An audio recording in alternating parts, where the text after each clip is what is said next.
The front door is. She represents this community very, very well, and particularly all of the Brooklyn members that are here. I see Robert is here. I know Felix was here.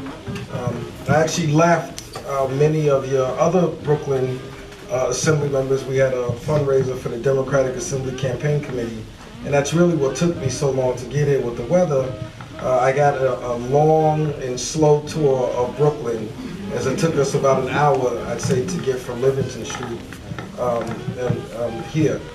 So you come here, and one of the reasons why, Frank just thanked me for wanting to come to a Democratic club, but for me, this is kind of where I started. Even now, I'd say last year when I was running for re-election, I actually went out and did petitioning. People were shocked to see me come to the door. Sometimes people come to the door, they felt like they had to go and change their clothes and put on their clothes. For me to be there. So, to me, the lifeblood of democratic politics is, or I'd say politics and a democracy, is really all of you, because as great as the elected officials can look and shine and we get all the credit in the world, we'd be nowhere without the people who actually, without getting paid, without really ever asking for anything other than for you to serve the community in the right way. You go out, you get us signatures, you'll stand at train stations with us, you'll go and become ambassadors for us as we run for office. So that part of me, being a county chair, the great appreciation. I'm an old school Democrat. I love the Democratic clubs. I still have a very thriving Democratic club. And Frank, you said that without the weather, you'd have a bigger turnout. I mean, I think this is an absolute tremendous turnout. And I just see former Assemblywoman Annette Robinson has just joined us as well. We miss her too.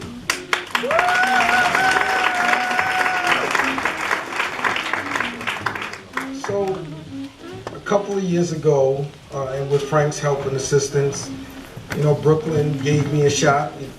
Took a little leap of faith on a Bronx boy. Sorry, Roxanne. And I've tried as best I can, even though the 62 counties in the state, I love them all. But of course, one is gonna stand, be, I'd say, first among equals. But I've really tried as best I could to have all of the counties in the state to be represented well. Of course, the city of New York as a whole is very, very dear to me, and I think that we've been able to do great work in these couple of years. If you look at the record increases in education, record increases in higher education, we tried to provide opportunities for young people to go to college, minimum wage that people a couple of years ago, including our good friend the governor, who said that we were dreaming. He's like, shoot for the stars. When we thought that it was right to pay people, I'd say a minimum wage, the most generous paid family leave program, and many, many other things. And for me, it's just a tremendous opportunity when your colleagues give you the confidence to be the team captain, to go in and sit there and negotiate what will probably be now somewhere around $154 billion budget to try to do the right thing for people in this state.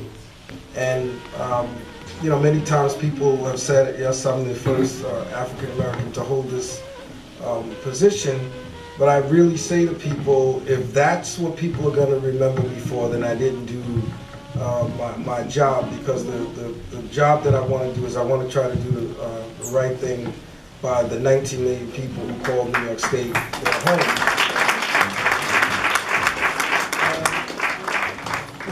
For us as elected officials, we're never going to cure every one of society's ills. We like to make it, a perfect place, but it's really our job to make the world a better place. And so for me, I'd say after I'm all said and done, I just hope that I will have made the world a better place. And as we're trying now to, we're a couple of weeks away, we passed our resolution yesterday after, I'd say we're standing about 2.5 feet of snow in Albany. You think it was bad down here, it was crazy in Albany. We actually, I think for the first time in maybe 12 years, we actually had to cancel session. I made that call very early on, I'd say Monday night, because now when you have to make the decisions, I said to myself, I was in my apartment and I was talking to the Majority Leader, Joe Morelli, and some of the senior staff. I said, something was to happen to a member or a staff person on their way to the Capitol, I would never forgive myself. So we made the early call, but we did the right thing. We passed our resolution to stake out where we think our priorities are. Trying to get to a point of free college tuition for 70% of the families in the state of New York.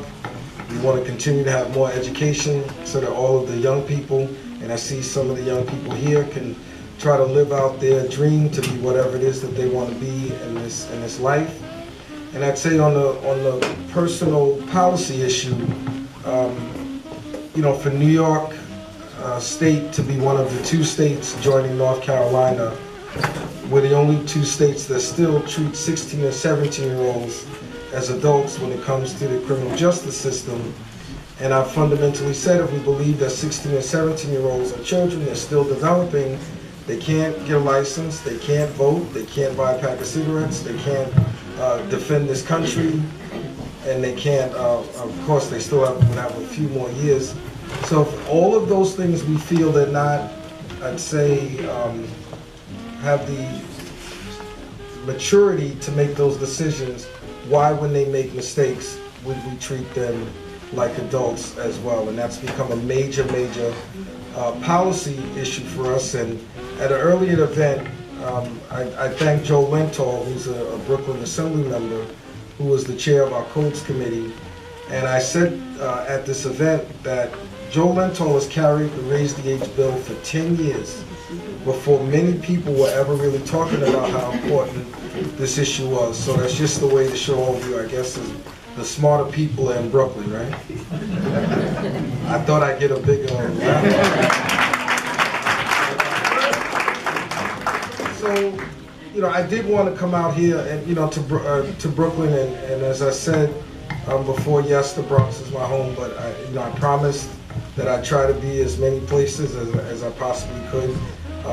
It was a long day, Frank. I did leave Albany at 6 o'clock this morning. It was a very long day, but I say there's no better place to end today than to be right here in Brooklyn, right? And I see you've been joined by Councilman Jelani Williams. I see him in the back too.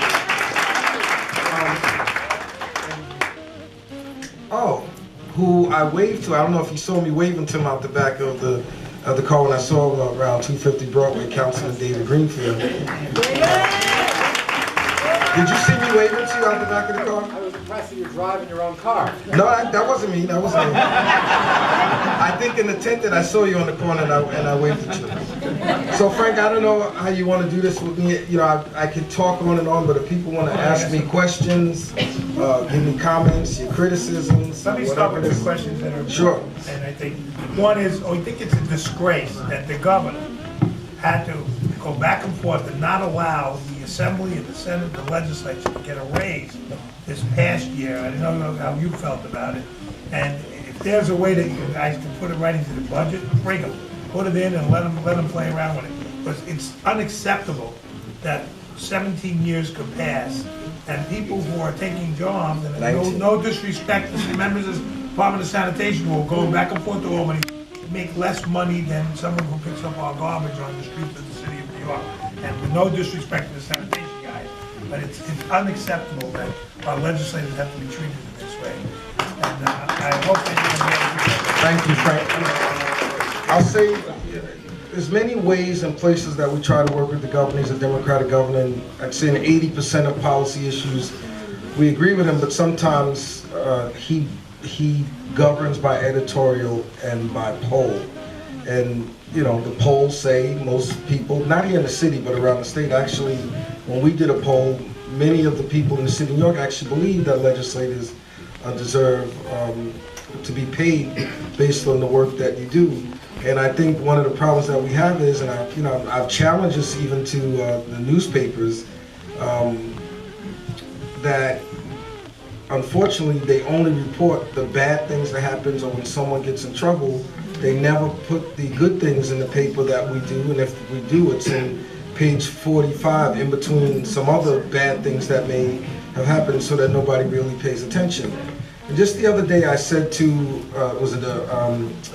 one of the editorial writers for the Daily News, and I said to him the same thing, and he said to me, he says, "You see that building over there?" He says, "If I was to write a story saying that that building is not on fire, no one would ever pay attention or read the article." But he says, "What if I write a story saying that building is on fire, then everybody would do it." But this is kind of where we are in this situation. And I'd say right now, if it was up to us in the Assembly, we would put it in the budget. But at this point now, because of the, I'd say, the thin margins that we have in the New York State Senate, it would be, you know, the Senate Republicans would feel it's very difficult for them to put it in the budget because they think it would be an election problem. But maybe as we get down to the budget negotiations, we can get that done. It was a personal failure to me, even though I feel that the governor backed out of an agreement, you know, that we had. But I did take it personal because it was something I did want to deliver for the members, to not get a pay raise in 20 years, and particularly living here in the city of New York and in other parts of the state, $79,000 may sound like a lot of money, but you know, we know here in New York, it's really this is the highest cost of living in the nation, is right here in the city of New York.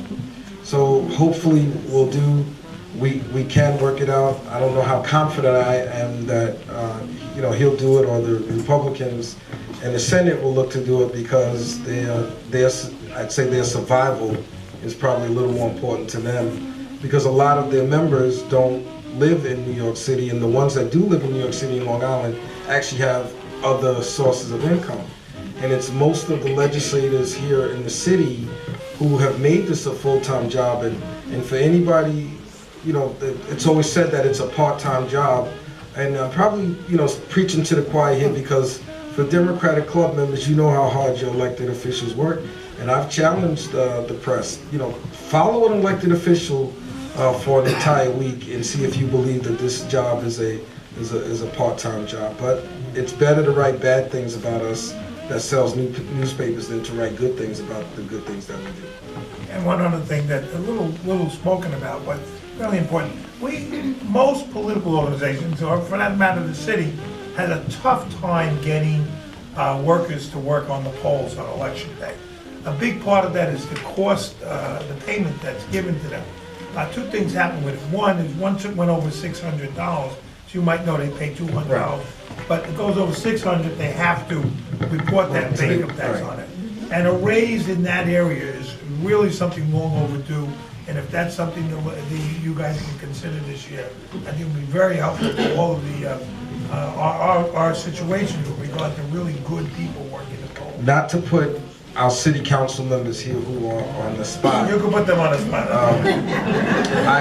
Tell us what to do. I have asked the mayor, Frank, I'm actually glad that you brought this up, because I actually have a Democratic club where we never really had a problem of filling inspector spots, but we've gotten to the point now where we had a lot of vacancies. So I did ask the mayor, because to do it statewide, People call it an unfunded mandate, and it's probably more of a strain here for the particularly Democratic clubs here in the city. So I have made a personal request to the mayor to ask him to put the money in so that we can increase the pay for inspectors and coordinators here in the city. Giovanni, you hear that? Al, you hear that? And like I said, it's not as though I'm trying to pass the cost on to the city, but there are a lot of places in the budget where the governor and the Senate really don't look favorably upon the city. And as you know, the Assembly tries to fight these things off. So it's one of the things I'm saying to the mayor. We're taking care of you guys here. Can you do one thing that I think that would be beneficial and helpful to us all? Because I think it is important.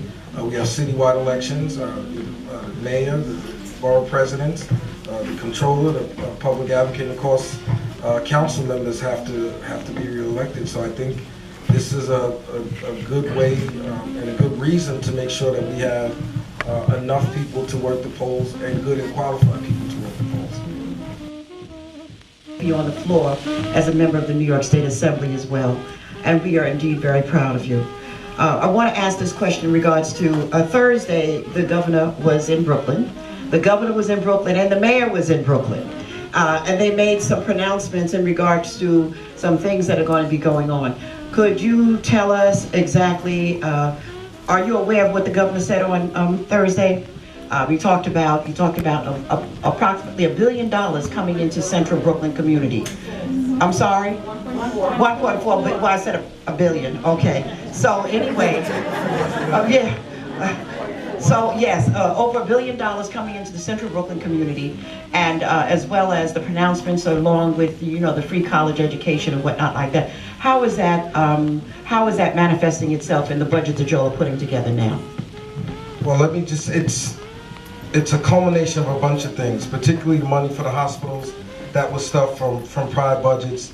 He made announcements on SNUG money, which is the anti-gun and anti-violence money. That was from previous budgets. So I'd say how he came up with that number, so that 1.4 billion is not all coming from this budget. Some of it is, but some of it I'd say is he just took a lot of the things that were earmarked for Brooklyn, I'd say over the last 2 budget cycles, and plus some of the things that he'd like to see this year. So to me, of course, I'm supportive of an investment in Brooklyn.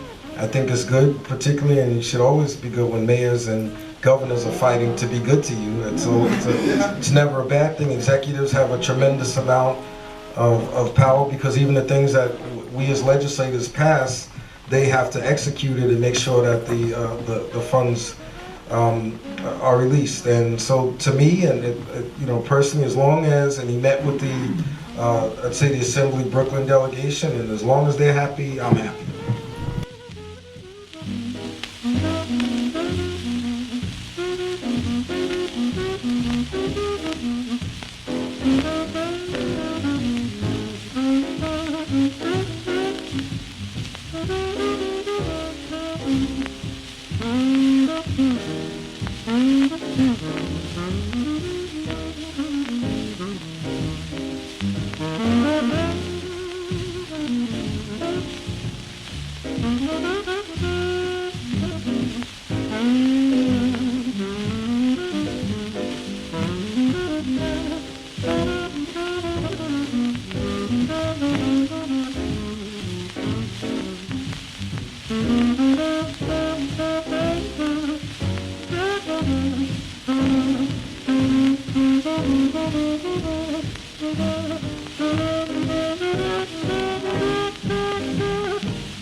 Finish chewing.